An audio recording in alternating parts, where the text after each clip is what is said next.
दोस्तों नमस्कार। 3 star classes में आप सभी का स्वागत है। देखिए, हम हिंदी की क्लास में हिंदी भाषा का इतिहास देख रहे थे। जो हमने हिंदी भाषा का विकास देखा था वो कुछ इस प्रकार से था। सर्वप्रथम संस्कृत भाषा, उसके बाद पाली भाषा, उसके बाद प्राकृतिक भाषा, अपभ्रंश भाषा, अपहट्ट भाषा, हिंदी भाषा और खड़ी बोली। क्या देखा था, थोड़ी इसके बारे में देख लीजिए। हिंदी भाषा के विकास में हमने क्या देखा था। जो हमने पहली भाषा देखी थी संस्कृत, क्या देखी थी, संस्कृत भाषा। इसके बाद पाली भाषा, है ना। इसी क्रम में हमने देखी थी प्राकृत भाषा। फिर हमने देखा था अपभ्रंश, कौन सा, अपभ्रंश। इसके बाद है ना अपहट्ट, क्या देखा था, अपहट्ट। देखिए, इसके बाद हिंदी, इसके बाद खड़ी बोली, है ना। ये हमने हिंदी भाषा का विकास क्रम देखा था, है ना। और साथ ही जो हमने अभी तक पढ़ लिया था, क्या पढ़ा था हमने, संस्कृत भाषा पढ़ा था। देखिए, संस्कृत भाषा को हमने 2 भागों में बांटा था। एक वैदिक संस्कृत, है ना, वैदिक संस्कृत भाषा, एक लौकिक संस्कृत, है ना। वैदिक संस्कृत भाषा, लौकिक संस्कृत भाषा। तो इन्हें हमने विस्तार से पढ़ लिया था। किसे, संस्कृत को। वैदिक भाषा के बारे में हमने विस्तार से पढ़ा था और लौकिक संस्कृत भाषा के बारे में भी हमने विस्तार से पढ़ा था। देखिएगा, हमें पाली भाषा पढ़ना है ना, प्राकृत भाषा पढ़ना है, अपभ्रंश भाषा, अपहट्ट भाषा, है ना। इन सब के बारे में आज हमें अध्ययन करना है। तो देखिएगा, हेडिंग डाल लीजिएगा पाली भाषा। कौन सी भाषा, पाली भाषा। पाली भाषा। देखिएगा, हमें पाली भाषा के बारे में अच्छी जानकारी होना चाहिए कि इसकी जनक कौन है, शुरुआत कहाँ से हुई, इसमें कौन कौन से ग्रंथ लिखे गए। हमें इस प्रकार की जानकारी होगी तो इसी प्रकार के क्वेश्चन एग्जाम में अगर पूछे जाएंगे तो वो हमसे क्या होंगे, बनेंगे। बहुत आसान तरीके से पढ़ना है, एक एक पॉइंट समझ के पढ़ना है और लिखना है। देखिएगा, पाली भाषा। पाली भाषा का जनक गौतम बुद्ध को कहा जाता है। किसे कहा जाता है, गौतम बुद्ध को। देखिएगा, जनक किसे कहा जाता है, गौतम बुद्ध, सॉरी,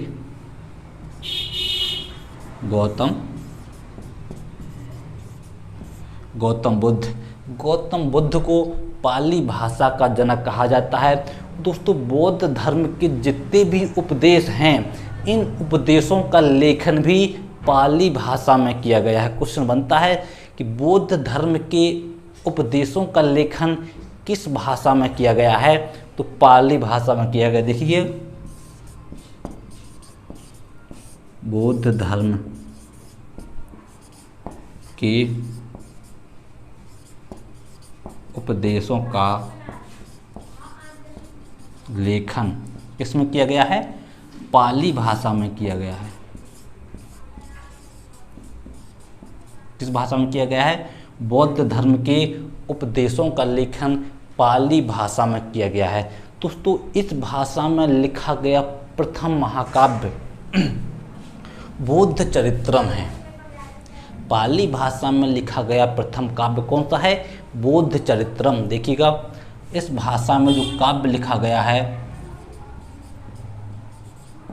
क्या, महाकाव्य, उस काव्य का नाम है बौद्ध चरित्रम। क्या नाम है, बौद्ध चरित्रम।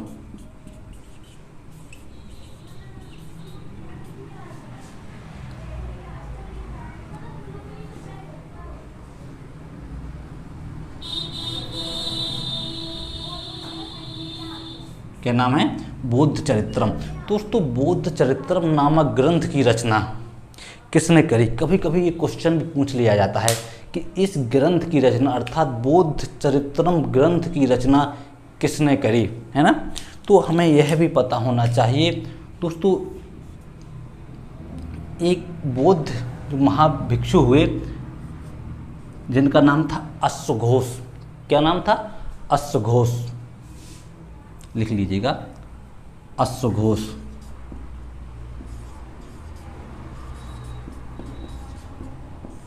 क्या नाम है? अश्वघोष। अर्थात बौद्ध चरित्र में जो पाली भाषा में बोध चरित्रम है, प्रथम ग्रंथ है, इसकी रचना किसने करी? अश्वघोष ने करी। किसने करी? अश्वघोष ने बोध चरित्रम नामक ग्रंथ की रचना करी, जो पाली भाषा में लिखा गया प्रथम ग्रंथ है। कौन सा ग्रंथ है? पाली भाषा में लिखा गया प्रथम ग्रंथ है। दोस्तों पाली भाषा को प्रथम देशीय भाषा कहते हैं। क्या कहते हैं? पाली भाषा को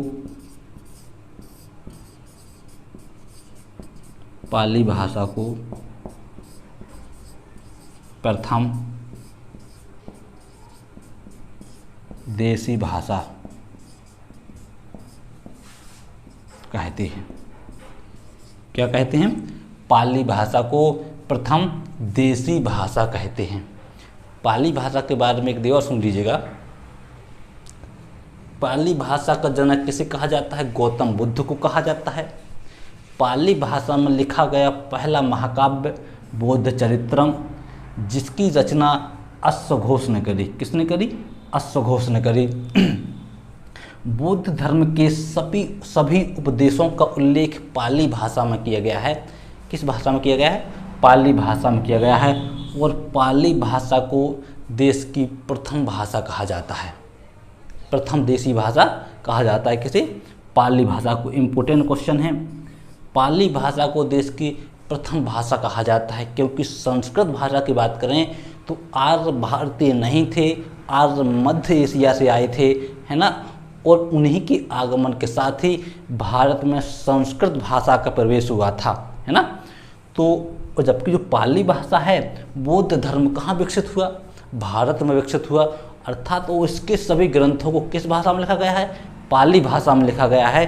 तो पाली भाषा को प्रथम देशीय भाषा कहते हैं, प्रथम देशी भाषा कहते हैं। दोस्तों दूसरी है हमारी प्राकृतिक भाषा। कौन सी भाषा?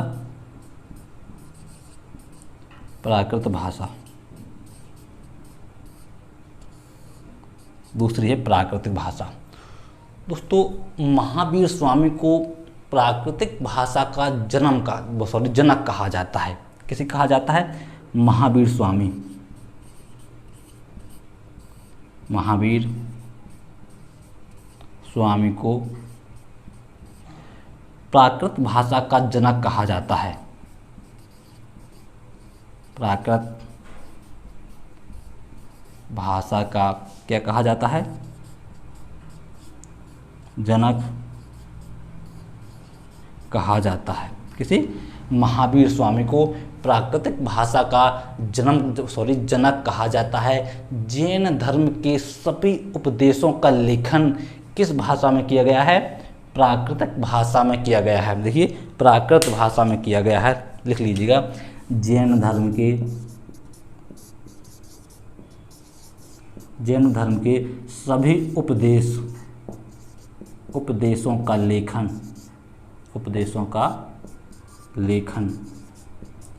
किस भाषा में किया गया है? प्राकृत भाषा में किया गया है। दोस्तों प्राकृत भाषा का अर्थ होता है गांव की भाषा, आम जन की भाषा। किसकी भाषा? देखिएगा, गांव की भाषा या आम जन की भाषा। आम जन की भाषा अर्थात सामान्य जन जो भाषा आम जनता बोलती है, गांव में भाषा बोली जाती है, आम जनता के द्वारा जो भाषा बोली जाती है उसे क्या कहते हैं? प्राकृत भाषा कहते हैं। दोस्तों प्राकृत भाषा को द्वितीय प्राकृत भाषा भी कहते हैं। क्या कहते हैं? द्वितीय प्राकृतिक भाषा, है ना? द्वितीय प्राकृत भाषा कहते हैं। क्या कहते हैं इसे? द्वितीय प्राकृत भाषा कहते हैं। प्राकृतिक भाषा को द्वितीय प्राकृतिक भाषा या द्वितीय देशीय भाषा कहते हैं, है ना। दोस्तों, प्राकृतिक भाषा में जो प्रथम ग्रंथ लिखा गया, जो बौद्ध धर्म का प्रथम ग्रंथ है, वो प्राकृतिक भाषा में लिखा गया, जिसका नाम है कल्पसूत्र। क्या नाम है? कल्पसूत्र। यहाँ देख लीजिएगा, प्राकृतिक भाषा में लिखा गया पहला ग्रंथ क्या है? कल्पसूत्र। कल्पसूत्र। और इसकी रचना किसकी? कल्पसूत्र की रचना भद्रबाहु ने की थी। किसने की थी? भद्रबाहु ने। हमें इनके नाम याद होना चाहिए। भद्रबाहु ने जैन धर्म के प्रथम ग्रंथ की रचना की थी, जिसे प्राकृतिक भाषा में लिखा गया था। किस भाषा में लिखा गया था? प्राकृतिक भाषा में। रचना किसने करी थी? भद्रबाहु ने करी थी। किसने करी थी? भद्रबाहु ने करी थी। दोस्तों, एक फैक्ट और यहाँ से बनता है, जो क्वेश्चन पूछा गया है, देखिएगा कि प्राकृतिक भाषा का परणी किसे कहा जाता है। देखिएगा, है ना, हेमचंद्र सूरी। हेमचंद्र सूरी महाराज को प्राकृत भाषा का परणी कहा जाता है। क्या कहा जाता है? हेमचंद्र सूरी को प्राकृत भाषा का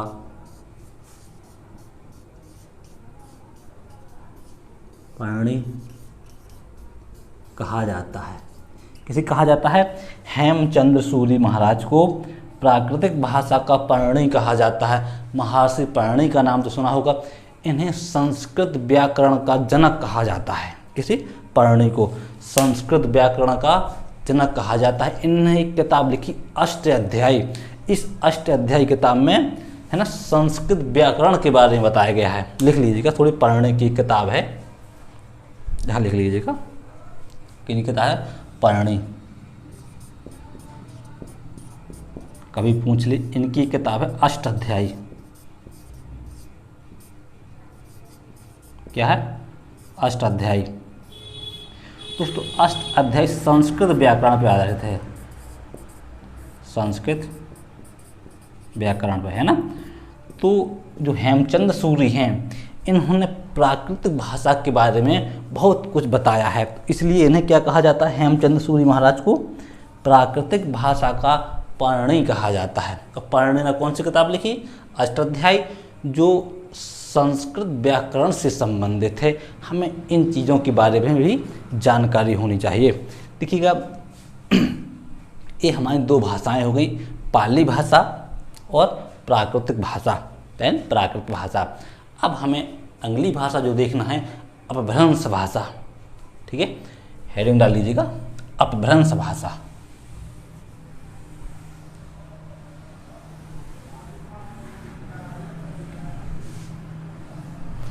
देखिएगा, एक शब्द को बार बार रिपीट करने से क्या होता है कि शब्दों की इमेज अपने माइंड में बनना प्रारंभ हो जाती है। और अगर शब्दों की इमेज माइंड में बनना प्रारंभ हो जाए तो वह अपने दिमाग में लंबे समय तक रहता है। इसलिए एक शब्द को बार बार बोलिए, कम से कम 3 से 4 बार बोलिए। आप किताबों के साथ जितना टाइम बिताएंगे ना, वो उनमें लिखा हुआ आपके दिमाग में उतनी ही देर तक रहेगा। अब आजमा के देखिएगा, अगर एग्जाम्पल की बात करें, इसे एग्जाम्पल के तौर पर समझें तो देखिएगा, जैसे आप किसी ट्रेन में बैठे हैं, है ना। अब किसी ट्रेन को किसी प्लेटफॉर्म से गुजरना है, माना कि उस प्लेटफॉर्म पर अंबेडकर की मूर्ति बनी हुई है, उसके नीचे कुछ लिखा हुआ है ना। अंबेडकर की मूर्ति में कुछ लिखा हुआ है, वो वहाँ पे एक स्टैचू बना हुआ है और ट्रेन वहाँ से गुजरती है, बहुत स्पीड के साथ गुजरती है। तो क्या आप समझ पाएंगे कि प्रतिमा अंबेडकर ही है या इसके नीचे जो लिखा है वो क्या लिखा है? अब नहीं समझ पाएंगे। अगर ट्रेन वहाँ से धीरे धीरे के साथ चलेगी या वहाँ पे थोड़ी रुक के चलेगी तो आप उस प्रतिमा को देख पाएंगे, उसके नीचे जो लिखा हुआ है वो देख पाएंगे। तब आप कभी बैठ के सोचेंगे कि हमें वो प्लेटफॉर्म मिला था, उस प्लेटफॉर्म पर क्या तस्वीर बनी थी, इमेज बनी थी, उसके नीचे क्या लिखा था। तो देखिए आप अनुभव करेंगे कि उस सारे प्लेटफॉर्म की इमेज आपके दिमाग में बनेगी। आप उस तस्वीर के नीचे लिखा हुआ वो भी पढ़ पाएंगे और उस इमेज को भी समझ पाएंगे। उसी प्रकार से किताबों के साथ होता है। आप इनके साथ जितनी देरी के साथ पढ़ेंगे, जितनी टाइम इन किताबों के साथ गुजारेंगे, उतनी ही अच्छी इमेज आपके दिमाग में बनेगी, है ना। तो इनसे हर दूर मत हटिए, इन्हीं के साथ लगे रहिएगा, इन्हें याद कर। देखिए मैंने कई बार कहा है कि आप किसी भी टॉपिक को पढ़ रहे हैं तो उन्हें इस प्रकार से पढ़िए कि वो आप उसे दूसरों को पढ़ा सकें, है ना। कुछ लोग कहा करते हैं कि देखिए हमें याद नहीं होता, बहुत परेशानियां हैं, क्या करें। देखिए ज़िंदगी में उलझनें बहुत हैं, हमें कुछ करना चाहिए। इन लकीरों से कुछ नहीं होता, हमें कर्म करना चाहिए। विद्यार्थी हैं साहब, पढ़ना कर्म है हमारा, हमें पढ़ते रहना चाहिए। तो पढ़ते रहिएगा। देखिएगा अपभ्रंश भाषा, कौन सी भाषा? अपभ्रंश भाषा। अपभ्रंश भाषा इम्पोर्टेंट भाषा है। अपभ्रंश भाषा किसे कहते हैं? देखिएगा इसके बारे में देखिएगा। किसी भी भाषा का बिगड़ा हुआ रूप या गिरा हुआ रूप अपभ्रंश कहलाता है। देखिएगा किसी भी भाषा का, कोई भी भाषा हो, किसी भी भाषा का बिगड़ा हुआ रूप,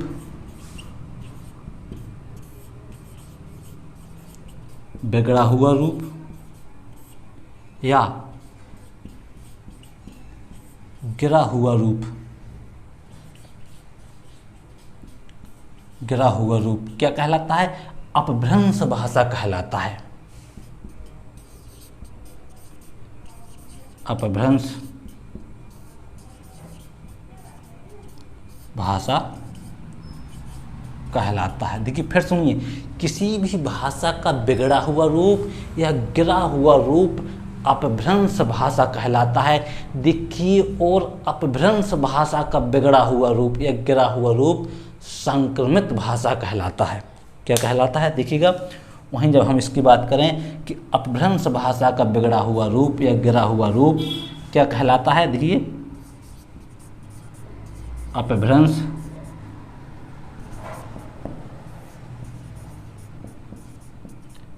भाषा का बिगड़ा हुआ रूप क्या कहलाता है? संक्रमित भाषा कहलाता है या कहलाती है।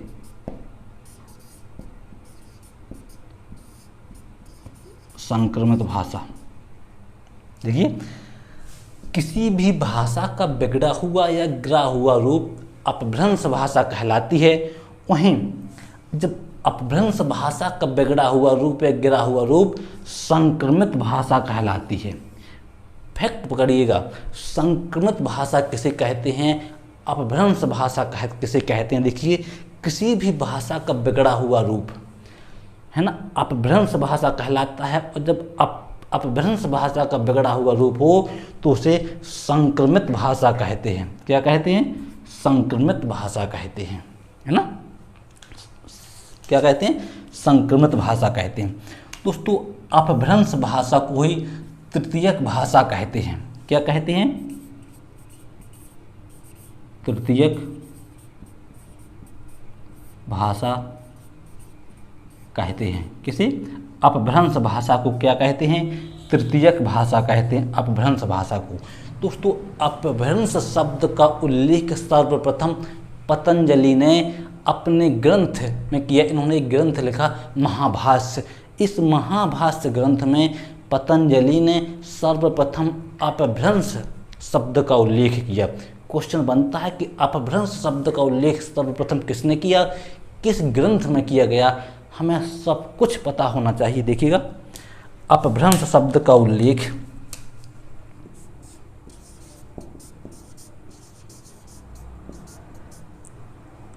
अपभ्रंश शब्द का उल्लेख क्या? अपभ्रंश शब्द का उल्लेख किसने किया? पतंजलि। पतंजलि ने किसमें किया? अपने ग्रंथ में।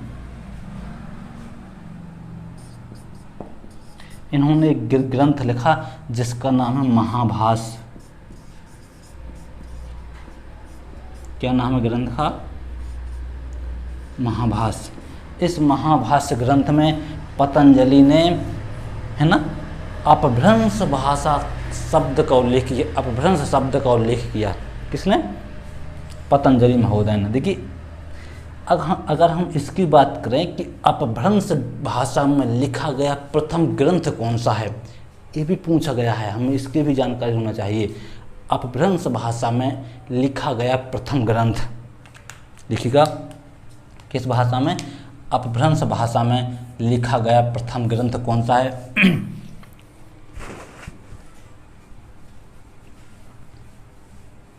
क्या है? परमचरऊ। क्या है? अपभ्रंश भाषा में लिखा गया प्रथम ग्रंथ कौन था? परमचरऊ। दोस्तों इस ग्रंथ की रचयिता कौन है? परमचरऊ ग्रंथ की रचयिता जो हैं स्वयंभू महाराज। कौन है? स्वयंभू। स्वयंभू महाराज ने, है ना, परमचरऊ ग्रंथ की रचना की। और किस भाषा में लिखा गया है? अपभ्रंश भाषा में लिखा गया है। दोस्तों जो परमचरऊ ग्रंथ है ना, ये लिखा तो अपभ्रंश भाषा में गया है, लेकिन राम कथा पर आधारित है। किस पर आधारित है? राम कथा पर आधारित है। देखिएगा जो परमचरऊ ग्रंथ है ये राम कथा पर आधारित है। राम कथा पर आधारित है, अर्थात इसमें राम के चरित्र के बारे में बताया गया है। किसके बारे में बताया गया है? राम के चरित्र के बारे में बताया गया है। जब इन्होंने राम के चरित्र के बारे में वर्णन किया किस ग्रंथ में? परमचरऊ ग्रंथ में। तो जो दोस्तों जो स्वयंभू महाराज हैं, इन्हें इसकी किस भाषा का? अपभ्रंश भाषा का वाल्मीकि कहा गया। वाल्मीकि कहा गया। देखिएगा थोड़ा मिटा लीजिए, साफ कर लीजिए। किसी स्वयंभू महाराज को अपभ्रंश भाषा का क्या कहा गया? वाल्मीकि कहा गया। किसे? स्वयंभू महाराज को अपभ्रंश भाषा का क्या कहा गया? वाल्मीकि। वाल्मीकि कहा गया। किसी? स्वयंभू महाराज को क्यों कहा गया? क्योंकि इसने एक जो ग्रंथ लिखा परमचरऊ, इसमें राम कथा की महिमा का उल्लेख है, राम की महिमा का उल्लेख है। वाल्मीकि ने जो रामायण आदि काव्य लिखा, इसमें भी क्या है? रामचरित की महिमा का उल्लेख है। इसलिए उसे क्या कहा गया? अपभ्रंश भाषा का वाल्मीकि कहा गया या वाल्मीकि कहा गया, है ना दोस्तों, है ना। ये स्वयंभू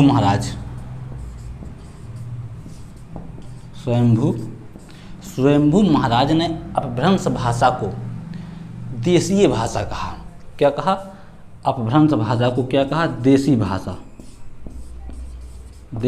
का। कई बार क्वेश्चन बना है कि अपभ्रंश भाषा को देसी भाषा किसने कहा? तो ऐसे हमारे कौन है? स्वयंभू महाराज। कौन है? स्वयंभू महाराज। एक पॉइंट और यहाँ से निकल के आता है।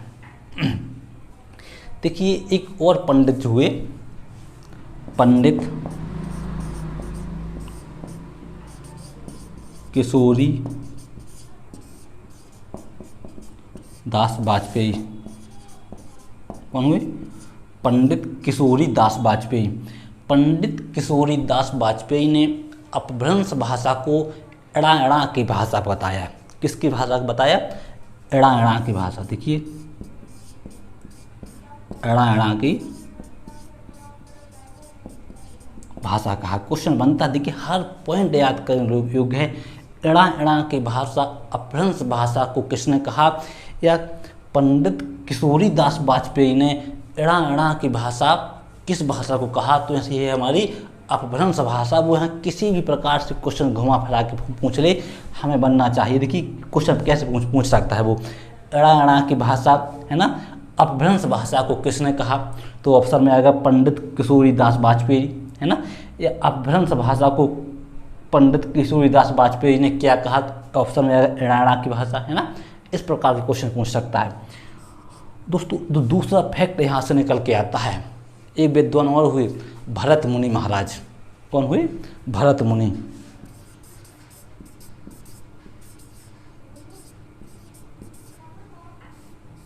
भरत मुनि दोस्तों, भरत मुनि ने अपभ्रंश भाषा को अशुद्ध भाषा कहा।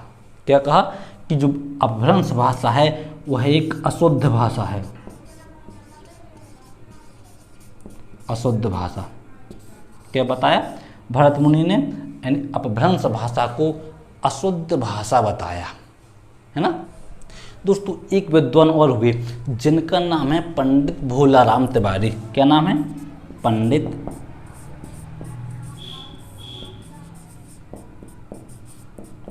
भोलाराम तिवारी। क्या नाम है? पंडित भोलाराम तिवारी। पंडित भोलाराम तिवारी ने कहा, देखिए जो अपभ्रंश भाषा है इसे 7 भागों में बांटा है। किसने? पंडित भोलाराम तिवारी ने अपभ्रंश भाषा को कितने भागों में बांटा? 7 भागों में बांटा। कितने भागों में बांटा? 7 भागों से बांटा। और दोस्तों इस भाषा से अन्य भारतीय भाषाओं का निर्माण हुआ। क्या हुआ? इन्होंने कहा कि जो अपभ्रंश भाषा है इसे 7 भागों में बांटा और बताया कि इसी भाषा से अन्य कैसे भारतीय भाषाओं का निर्माण हुआ। हम थोड़ा उसी और देख लेते हैं।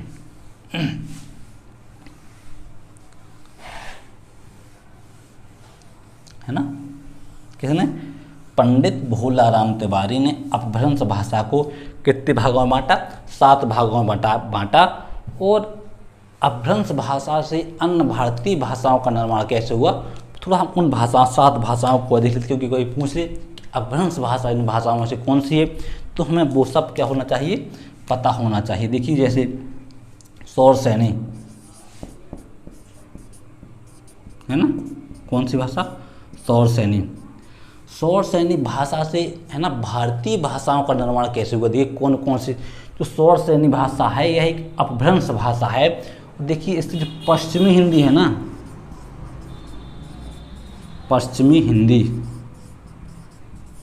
पश्चिमी हिंदी का निर्माण हुआ।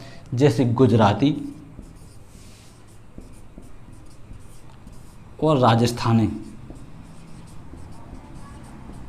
कैसे? गुजराती और राजस्थानी किस भाषा से? सौरसैनी भाषा से। जो दूसरा आता है पेशाची, है ना। कौन सी भाषा? पेचासी भाषा। दोस्तों इस भाषा से जैसे पंजाबी हुआ, पंजाबी भाषा और कश्मीरी भाषा। कौन सी? कश्मीरी। पंजाबी और कश्मीरी भाषा का निर्माण हुआ। तो तीसरी भाषा आती है प्रचंड। कौन सी भाषा? प्रचंड भाषा। इस प्रचंड भाषा से सिंधी भाषा का निर्माण हुआ माना जाता है। किस भाषा का? सिंधी। सिंधी भाषा का निर्माण। दोस्तों इसकी जो चौथी भाषा है, कौन सी भाषा है? चौथी भाषा है खस। खस। इस भाषा से पहाड़ी हिंदी भाषा का निर्माण माना जाता है। किस पर? पहाड़ी हिंदी। पहाड़ी हिंदी। दोस्तों जो 5वीं भाषा है ना, अर्धमगधी। कौन सी भाषा? अर्धमगधी भाषा। अर्धमगधी भाषा से, है ना, किस भाषा का निर्माण हुआ? देखिए हमें अगर हम इसकी बात करें ना, पूर्वी भाषा जो है हमारी, कौन सी भाषा? पूर्वी हिंदी। पूर्वी हिंदी। जो पूर्व में हिंदी बोली जाती है किससे हुआ? अर्धमगधी से। और मगधी भाषा 6वीं क्या है? मगधी। मगधी भाषा से कौन सी हिंदी भाषा का निर्माण हुआ? जैसे बिहारी हिंदी है, असमिया है। कौन सी? बिहारी हिंदी। बिहारी हिंदी, असमिया। कौन सी? बिहारी हिंदी और असमिया और जो हमारी 7वीं भाषा है मराठी, सॉरी महाराष्ट्री, महाराष्ट्र,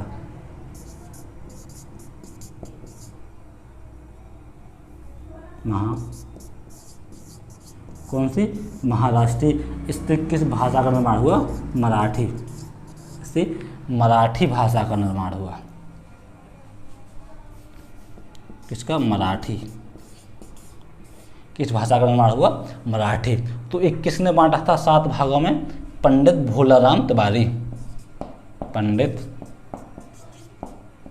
भोलाराम तिवारी ने अपभ्रंश भाषा को 7 भागों में बांटा था और यही बताया था कि इन अपभ्रंश भाषा से अन्य भारतीय भाषाओं का कैसे निर्माण हुआ, अन्य भारतीय भाषाएं कैसे उत्पन्न हुई, वो कुछ इस प्रकार से। देखिए हमें ये अपभ्रंश भाषाएं याद होना चाहिए, ये भी याद होना चाहिए कि जो सौरसेनी भाषा है ना, इससे कौन सी भाषा उत्पन्न हुई। जैसे पश्चिमी हिंदी जो है, गुजराती, राजस्थानी है ना, पेशाची, इससे पंजाबी, कश्मीरी है ना, प्रचंड, इस भाषा से कौन सा निर्माण हुआ, सिंधी भाषा का निर्माण हुआ। खस तो गारो खारिया हिंदी, पहाड़ी हिंदी है ना, अर्ध मगधी भाषा से पूर्वी हिंदी भाषा का निर्माण हुआ है ना, मगधी भाषा से बिहारी हिंदी, असमिया हिंदी जो उत्तर प्रदेश है ना, इस क्षेत्र में, झारखंड क्षेत्र में नेपाल की तराई में बोली जाती है। महाराष्ट्री भाषा से मराठी भाषा का निर्माण हुआ, किस भाषा का निर्माण हुआ, मराठी भाषा का निर्माण हुआ। तो ये तो थी हमारी अपभ्रंश भाषा। देखिएगा अब हमें थोड़ी है ना अपहट्ट भाषा के बारे में और देख लेना चाहिए।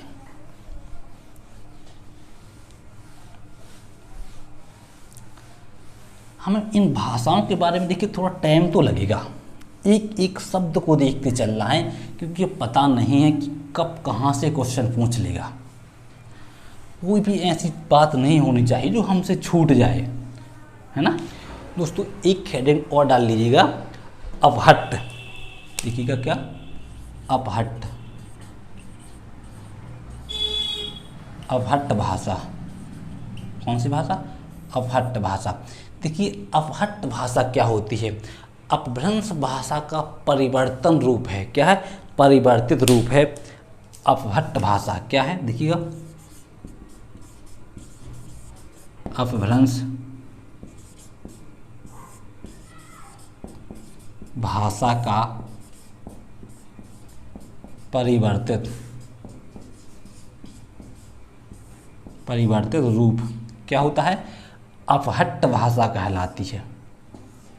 अपभ्रंश भाषा का परिवर्तन रूप क्या है, अपहट्ट भाषा है। देखिए जो अपहट्ट है ना, इस अपहट्ट शब्द का सर्वप्रथम उल्लेख किसने, ज्योतिषोर ठाकुर ने किया। देखिएगा किसने किया, इस अपहट्ट शब्द का उल्लेख, शब्द का उल्लेख सर्वप्रथम किसने किया, ज्योतिषोर ठाकुर। दोस्तों इन ज्योतिषोर ठाकुर ने एक ग्रंथ लिखा, इनके ग्रंथ का नाम है क्या नाम है इनके ग्रंथ का, वर्ण रत्नाकर। वर्ण रत्नाकर ग्रंथ में क्या है, ग्रंथ है। इस वर्ण रत्नाकर ग्रंथ में अपहट्ट शब्द का उल्लेख किया गया है। पूछ लेगा कि अपहट्ट शब्द का उल्लेख किस ग्रंथ में किया गया है, तो ग्रंथ का नाम है वर्ण रत्नाकर। वर्ण रत्नाकर के रचयिता कौन है, ज्योतिषोर ठाकुर। कौन है, ज्योतिषोर ठाकुर। अगर वहीं हम इस शब्द के प्रयोग की बात करें कि अपहट्ट शब्द का प्रयोग सर्वप्रथम किसने किया, देखिएगा प्रयोग, क्या, इस शब्द का प्रयोग। दोस्तों एक ग्रंथ और है, अगर हम इनकी बात करें कि अपहट्ट शब्द का प्रयोग किसने किया, तो एक और विद्वान हुए, एक और कवि हुए, जिनका नाम है विद्यापति। क्या नाम है,